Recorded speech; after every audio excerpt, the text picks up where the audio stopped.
Hello and welcome to the Nishkam Science Department and specifically welcome to chemistry.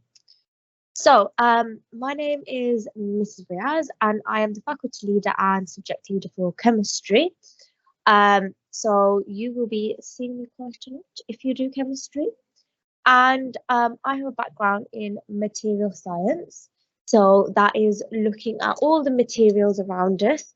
I have also done modules on biochemistry, biomaterials, and looking at how we can use materials in the bodies to create artificial ligaments, tendons, bones, artificial eyes, and things like that. So my degree was quite interesting. And then finally, obviously that means that I have a love of chemistry because it's something that I've been doing for quite a while. And I teach all year groups. That's from year 7 to year 13. And I have been at Nishkam for 3 years. So welcome. And hopefully I get to see you soon. So let's go a little bit more into the department. So the department, there is 3 specifically chemistry teachers. We have biology teachers and physics teachers and a wonderful lab technician as well. But in being specific to chemistry, there's me, there's Mrs. Ridley, who also teaches chemistry, and Mrs. Shabir too. So the labs look like this in Nishkam, and hopefully we will be using them by the time you come. And then, as you can see, they're quite spacious labs. They're done to a good spec, relatively quite new, as the school building is quite new. And they're a lovely place to be. And then on the bottom, I've just put some Molly mods of just some display things that you might be seeing in your chemistry lessons. So what can you expect in your chemistry lessons here at Nishkam? So at Nishkam, we have 6 lessons per week, and usually you'll have 2 teachers. So you'll have one teacher teaching you 3 times a week, another teacher teaching you 3 times a week. So normally it'll be myself and Miss Ridley. And we split up the lessons as so. So we give you a pre-reading activity before the lesson. And this is just so that you're familiar with the topic that you're going to do. Or if it links back to GCSE, you're just recapping what your information at GCSE so you can build on it for A-level. We then do consolidation of that topic in the lesson. So we will do practicals, for example. We'll go over the topic and give you a lesson on it. We'll do some practice questions on it. And then finally, after that, we'll give you some exam questions as homework and some further reading to do. So it won't always necessarily be exam questions. We might give you a different style. So we have some other avenues that we look at. One is called UpLearn, and that's an online platform. So we might give you homework online, and we will give you some further reading to do on this.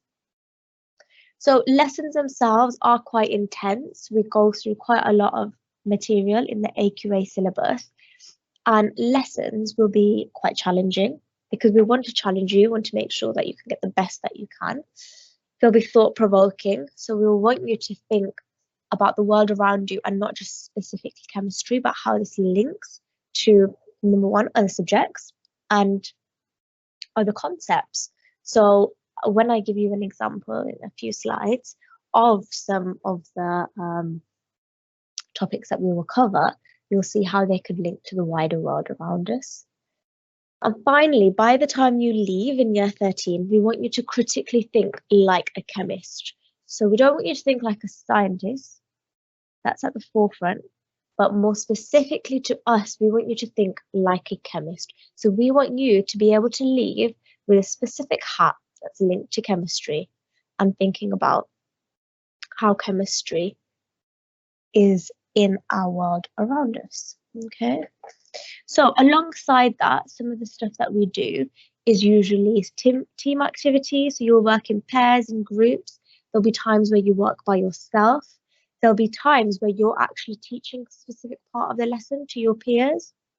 So we like to work in quite a few various different ways just to make sure that you're being able to get this 360-degree view of chemistry. Okay. So what you will study. So we want you to understand the fundamentals of life and the concepts which get you thinking about some of these questions, okay? So why are the resources on Earth becoming depleted? How to synthesize aspirin. So there's actually a required practical where you make aspirin. How to design, construct, and analyze a practical. So our aim for you is to make sense of the awe around us, okay? So awe is actually one of our virtues. And it is one of those things that sometimes it's really difficult to figure out, and we might not always be able to get the sense of awe in everything around us, but we want to be able to try and explain some of the things that are happening around us and specifically link them to chemistry. So what you will study in chemistry, you will be studying parts of 3 different topics. So there's physical chemistry, so that looks at chemical systems and links a lot to physics. So that's, for example, like energy changes, looking at equilibria and things of that nature, bonding, for example. Inorganic chemistry, so inorganic chemistry looks more like ions and organometallic compounds. So that's looking more at metals specifically and their ions that they form and how that can affect the properties of that element, as well as how that can affect properties of systems. And then finally, organic chemistry, which is my favorite type of chemistry, looks at the structure, properties, and reactions of materials which have got carbon. Okay, and I will give you an example of that. So some of this you will link back to GCSE and you will have recapped in GCSE, which is great, and then some of it will be new. So in chemistry, we do the AQA specification, and it's assessed at AS in 2 papers. So we at Nishkam make you sit the AS paper externally. So that means you will get a real grade for AS. And it will consist of paper 1 and paper 2. So physical chemistry is in both papers. And then you will have organic chemistry in one paper and physical chemistry in another, alongside the practical skills that you will need to cover. And there will be a range of different question types, ranging from long answer questions, short answer questions, which are like about 3 to 4 marks, and then multiple choice questions, which are, you would think are easier, but actually with the amount of time that you have to figure them out, can be quite challenging too. So let me just give you an example of a topic that you would learn in chemistry. So one of the examples that you would learn would be halogenoalkanes. So halogenoalkanes, if I just give you a little bit of background, are linked to CFCs. So CFCs are in aerosols and in fridges, and they're one of the components that has been causing climate change. So you would be looking at the impact of these CFCs. But before you can learn about their impact, you need to understand the structure of CFCs and how they're made, and then understand their reactions. So we work from the beginning, right from the basics. So what is a CFC? What group of molecules does it come under? What functional group? How they exist, so how they're made. And then finally, what impact they've got on the environment and what they're doing to the environment. Okay, so there's an example of how we work. So it's not just about the chemistry, but also how does that chemistry link? How is that chemistry relevant? So then some extracurricular opportunities. So we do want you to be a 3-dimensional person. We don't want you just to leave here with some lovely grades. We do also want you to leave here with some experiences, becoming a better person, and leaving as a chemist who is accountable for their actions, who can critically think, who can review, who can analyze, just to name a few skills. So we've got some links with UOB masterclasses. So these are some virtual masterclasses at the minute due to Corona that are in teaching with West Midlands Chemistry Teachers Centre. So that is a teaching centre that is exclusive to chemistry teachers, and they run quite a few masterclasses and lectures. So those sometimes specifically aren't to do with just the content, but can also be linked to, for example, chemistry magic. So for example, a lot of magic is actually just chemistry. So they will do some quite nice and interesting lectures. They will also do some competitions and specific chemistry competitions. There's also a chance to do some taster days, some virtual taster days. One example is with Imperial College London. There's virtual lectures due to Corona, and University of Birmingham also do some guest lectures, in which you can go and actually visit the University of Birmingham in your enrichment time.